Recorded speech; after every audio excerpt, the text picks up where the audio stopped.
In this video, we're gonna leave my hometown of Vermilion to visit Mount Rushmore for the first time. And then we're gonna explore a really cool cave in the Black Hills before finally having the kids overcome their fears and go on a zipline rope course. And finally, we'll arrive in Cody, Wyoming, where we'll visit an incredibly wild rodeo show in the heart of cowboy country. Yeehaw! That morning, we set off from Sioux City and started making our way west, slowly towards our home in Kirkland, Washington. On our way here, it had taken us 3 days to drive to South Dakota, but on our way back, we're gonna be taking the much longer scenic route because we had a lot more sightseeing to do along the way. Now, for entertainment, we listened to the Sega Origin podcast, the follow-up to the Nintendo Origin podcast. And since they're rival companies, it was kind of a hand-in-hand type of thing. After that, we spent a little time listening to the second book in the We Free Men series, A Hat Full of Sky. First up on our destination list was Mount Rushmore, which was about 4 to 5 hours away from where we had started off in Sioux City. We drove back through some of the familiar landscapes that we saw on our way into South Dakota, and also saw a lot of cows that seemed to be saying goodbye to us as we drove towards Mount Rushmore. It was a beautiful, clear day for driving, and it was awesome to see the beautiful, expansive Midwest countryside. We started approaching the Black Hills on the western side of South Dakota, and we started seeing some pretty cool rock formations and tunnels that the Black Hills are completely known for. We drove up the winding roads on the path to Mount Rushmore when all of a sudden, the presidential faces started popping up in the distance on the mountainside. I see some faces. Okay, if you guys look up here, past the trees, you're gonna see a mountain with faces on it. Just keep looking over that horizon. Crazy, huh? The last two are really close to each other. Why are the last two squished and then the other two, like, perfect? Why would they do that? Yeah, They ran out of space. The last two are kind of squished, aren't they? We parked our car and made our way to the entrance of the Mount Rushmore Visitor Center and took a good look around. It was pretty cool to see the famous Mount Rushmore up close, and it was much more impressive in person than from any pictures you might have seen. Yeah, definitely. And looking at it, it made me really think about all the work that must have gone into creating something like this on the sheer cliff on the side of a mountain. In 1889. And what number were we? 42nd. Out of? Right. So inside the visitor center, there were a lot of displays about the history of how Mount Rushmore was built, with some interactive displays that the kids enjoyed. Now, let's be honest, they didn't enjoy everything, but the interactive displays were absolutely in their ballpark. It was pretty cool to learn about all the hard work from hundreds of workers that went into completing the project from the 1920s to the 1940s. I especially appreciated that with all the safety measures implemented, even back in those days, no one died from working on completing the project. Inside the theater, there was a short film about the history of Mount Rushmore, and the kids enjoyed watching the movie, which was easier for them to grok than the museum displays. Caused by settlers crossing through native lands. Numerous tribes forced the U.S. to abandon forts in the Dakota and Montana territories and sign a peace treaty. Among the leaders was a chief named Red. I'm not sure how much of the information they actually retained from the movie, but I was glad that at least they were able to learn a little bit about American history on this trip, and it felt good to show the kids some educational material. Afterwards, we headed out as it was getting close to being the end of the day. We were going to be staying in a nearby town of Custer, South Dakota. Now, Custer was a pretty popular tourist spot for people visiting the Black Hills, and the town has definitely leaned in on decking out all the streets, shops, and restaurants with all the Wild West themes. Many of the restaurants were styled as Wild West saloons from back in the day. We went to a restaurant that had a lot of old Wild West decorations on the walls, and even had a pair of swinging gates as doors. Yeah, and I was expecting someone to just walk in and do a duel with the gun thing that they draw from their hip at any moment.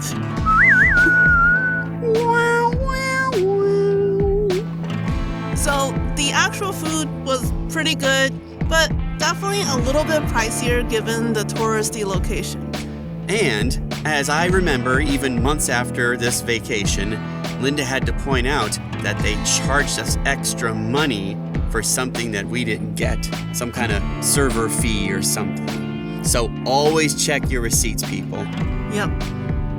After dinner, we took a quick stroll down the street and took note of all the precautions not to pet the fluffy cows should we encounter any in our travels. The next morning, I had planned to take the family to a nearby cave in the Black Hills called the Jewel National Cave Monument. But I realized that the tickets that we needed for the tour actually had to be reserved 24 hours prior. There's a separate batch of same-day tickets available each day, but they're only given on-site in the morning with no guarantee of availability. Since we really wanted to check out this cave while we were here for the day, we hurried the kids to the cave monument at 8 in the morning and hoped for the best. When we got to the cave monument, it turned out we were in luck. Not only were the tour tickets available, they were completely free because we were so attractive. Well, actually, it was because it was a special day from the U.S. National Park Service. We hurried to the waiting area for the next tour, which was starting in about 10 minutes. I'm gonna say yes. For this cave. Okay? The answer is yes. Everyone gave 1 point. Does the cave have fresh air? Yes. No? Mommy, what do you say? Okay, let's see. Yes. Daddy minus Y'all are cave experts. If I get stumped on a question, I'll point out randomly someone is bound to know an answer. For those who haven't been into a cave before, no worries. This is a really cool first cave. We'll see a lot of fun things today. After the introduction from our guide, we went over to the elevator shaft, which was going to take us 200 feet underground into the Jewel Cave. We stepped out of the elevator into the first main room and took a look around. There were these natural rock formations all around us. It was pretty dark with only a few lights throughout the cave. It was also really cold, and unfortunately, we forgot to get the jackets for the kids, and Abigail was none the bit happy about the cold. It's essentially one giant fossil. It's composed of all just decayed sea critters. The kids were really excited, though, to share their knowledge of stalactites and stalagmites that they learned from school and from Ben. Yeah, I told them that you can always remember the difference because a stalactite is holding on tight to the ceiling, whereas a stalagmite might touch the ceiling one day. Look at that giant stalactite. Yeah, that's actually something slightly different. I'll explain that in just a second. There we go.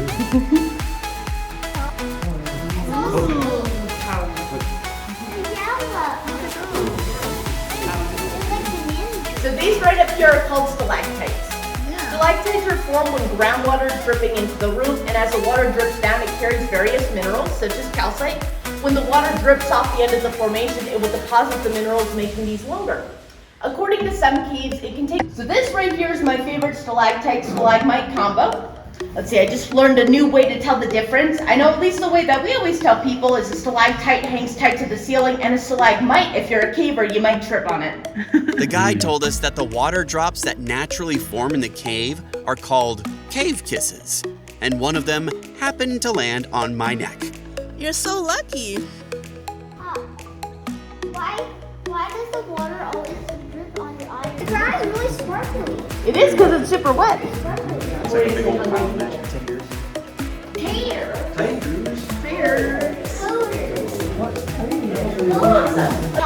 in buckets and they carry the buckets into the cave before.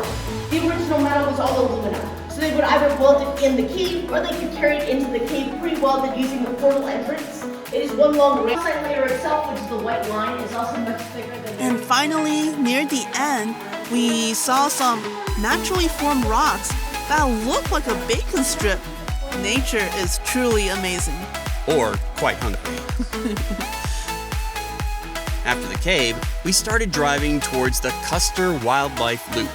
I think the kids and I were a bit skeptical of the cave before the visit, but I'm glad that we found it more interesting than we had originally thought. The Custer Wildlife Loop is supposed to be home to a lot of really cool wildlife in the area, including buffaloes, rams, and even wolves. But it was a little bit later in the day that we went on the drive to the Wildlife Loop, and the wildlife is known to be most active at dawn or at dusk. As we started driving over, we hoped to catch at least a glimpse of the local wildlife. Now, right off the bat, we got to see a pack of wild rams on the side of the road. Oh, what are those?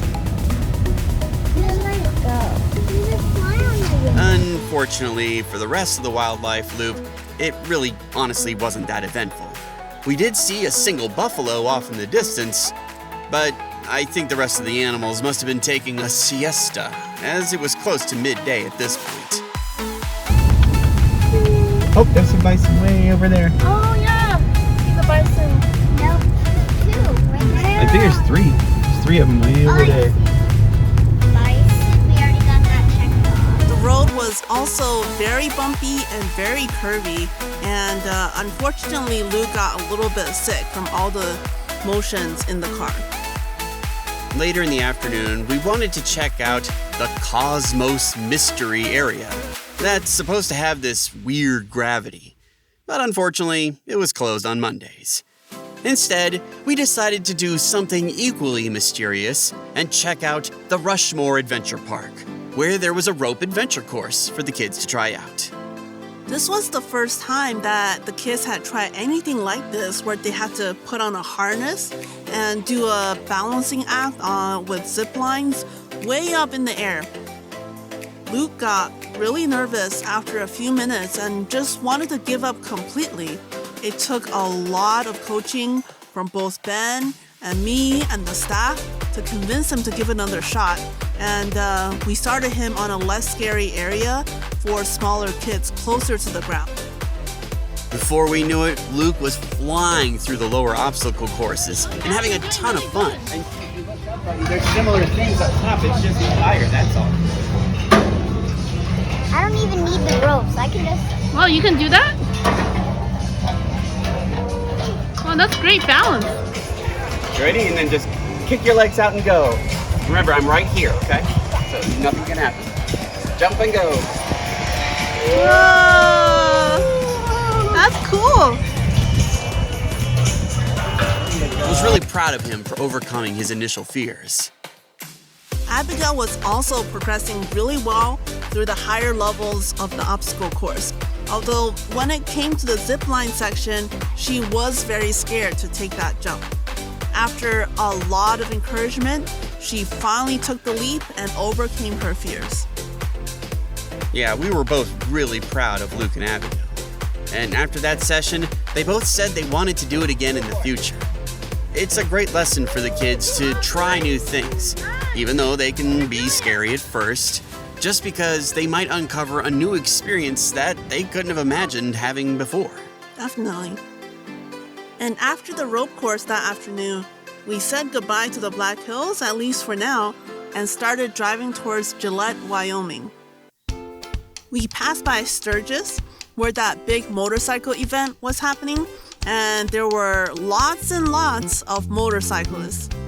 I joked that since we didn't see too many bison on the wildlife loop earlier that day, at least we got to see a lot of bikeson. Get it? Yeah? Bikeson? The kids love the dad jokes from Ben. They do. They love their dad jokes. That night, we made it back to Gillette, Wyoming, which we had visited on our way to South Dakota. This was going to be the only hotel that we actually stayed at twice on this trip, and we were also able to give back the hotel key that somebody forgot to return on our first stay. I won't mention any names, but her initials are Linda Gray. The kids had also had a great time reuniting with the lady staff member that they remembered from the breakfast area on our first day a couple of days ago. For dinner, we saw that there was actually another pizza ranch in Gillette. We had no idea that Pizza Ranch was a chain and not a place that was local to Vermilion. Turns out, there are over 200 pizza ranches all over the Midwest. What? We decided to eat the buffet dinner at this pizza ranch. This was actually the first time the kids experienced eating at a buffet like this, and they absolutely loved it. We taught them the etiquette when it comes to eating at a buffet, but they were absolutely amazed that they could try out all of the pizza, pasta, or even the desserts. I actually think this was their favorite dinner on the entire trip. The arcade at this pizza ranch was a little bit smaller than the one in Vermilion, but the kids still had tons of fun. Plus, it was half-price credit Mondays. Such value! Value! The next morning, we set off to drive west across Wyoming.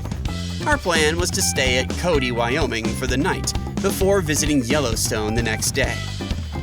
And today, we were driving through many of the remote but really beautiful areas of Wyoming.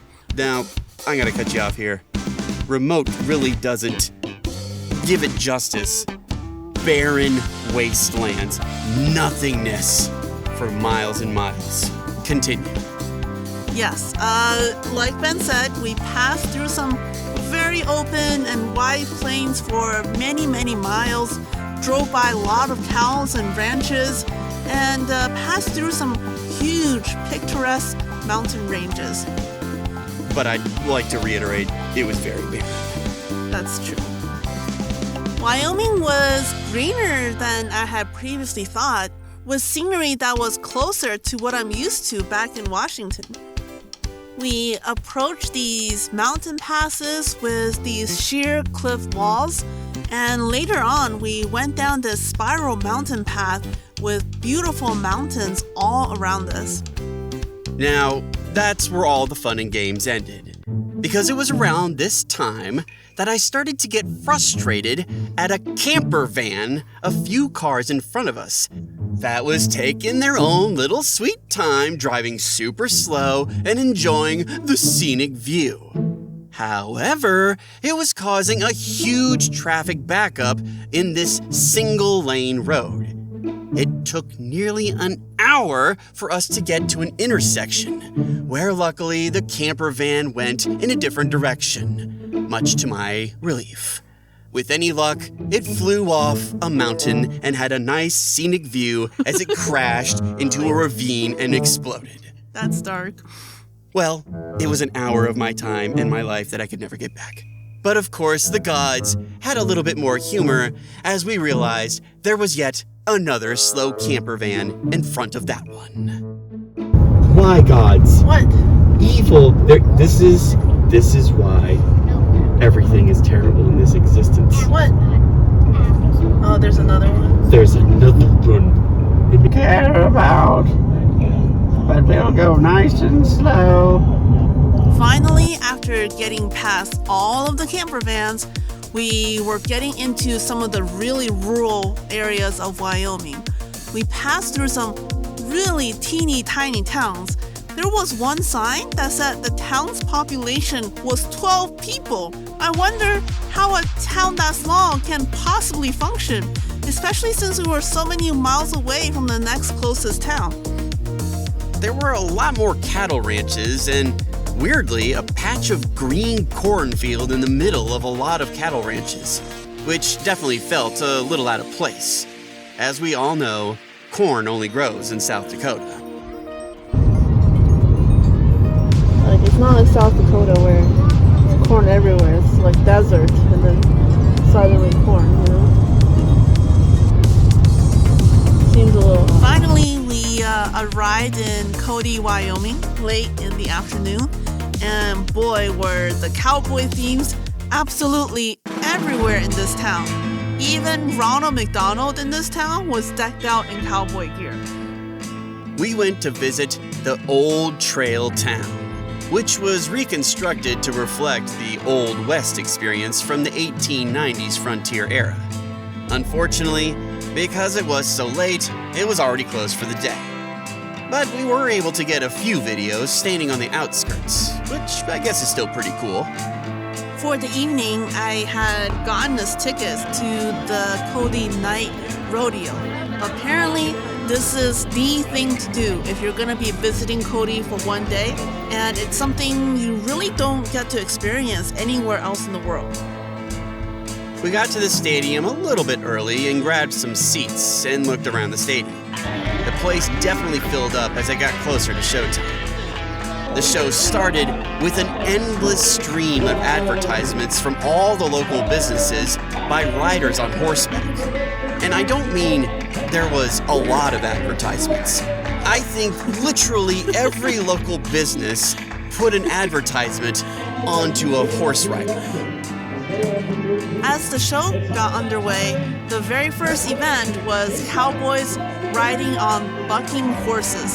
The cowboys didn't do too badly, which was not the case later on when it came to the bull riding. Spoilers. The next event had cowboys and cowgirls roping runaway calves. This was interesting and intense, and I can certainly appreciate the skill that goes into doing this while riding on horseback. Some calves did get away though and walked away in almost a mocking fashion. Soon, it was time for the Kids Calf Scramble, where all kids under 12 got a chance to get out on the field and chase the calves themselves. Our kids eagerly jumped up and got out there onto the field. There were a surprisingly large number of kids once they were all lined up. The goal was simple. All they had to do was grab a tag off of one of the two calves that were set loose on the field. They went through some basic instructions and stretching exercises, and soon the event was underway. 5, 4, 3, 2, 1, go! Who let them cows out? Who let them cows out?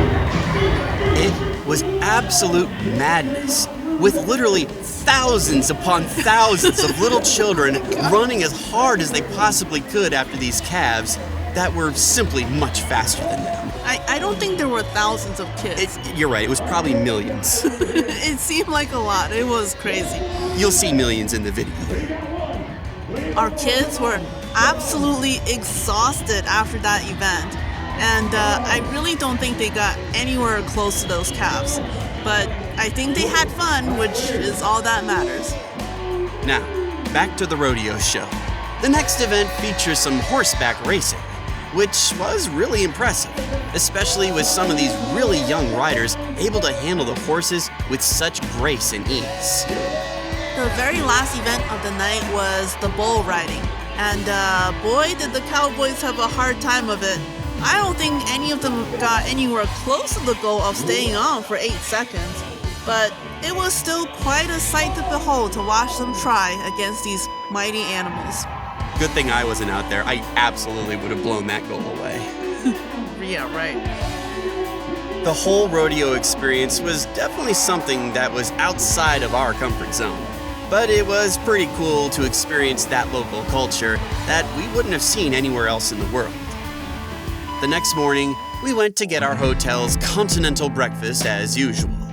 Except this time, even the breakfast area was decked out in this old Wild West theme, with swinging saloon doors, old Western posters, and a bar where the breakfast items were being stocked, and even an old-timey piano in the corner. In the last and final video of this road trip, we explored the beautiful Yellowstone National Park for the very first time, where every scene seemed to be out of a painting. We stopped by the Riverfront Park in Spokane before finally making our way back home after 11 days on the road.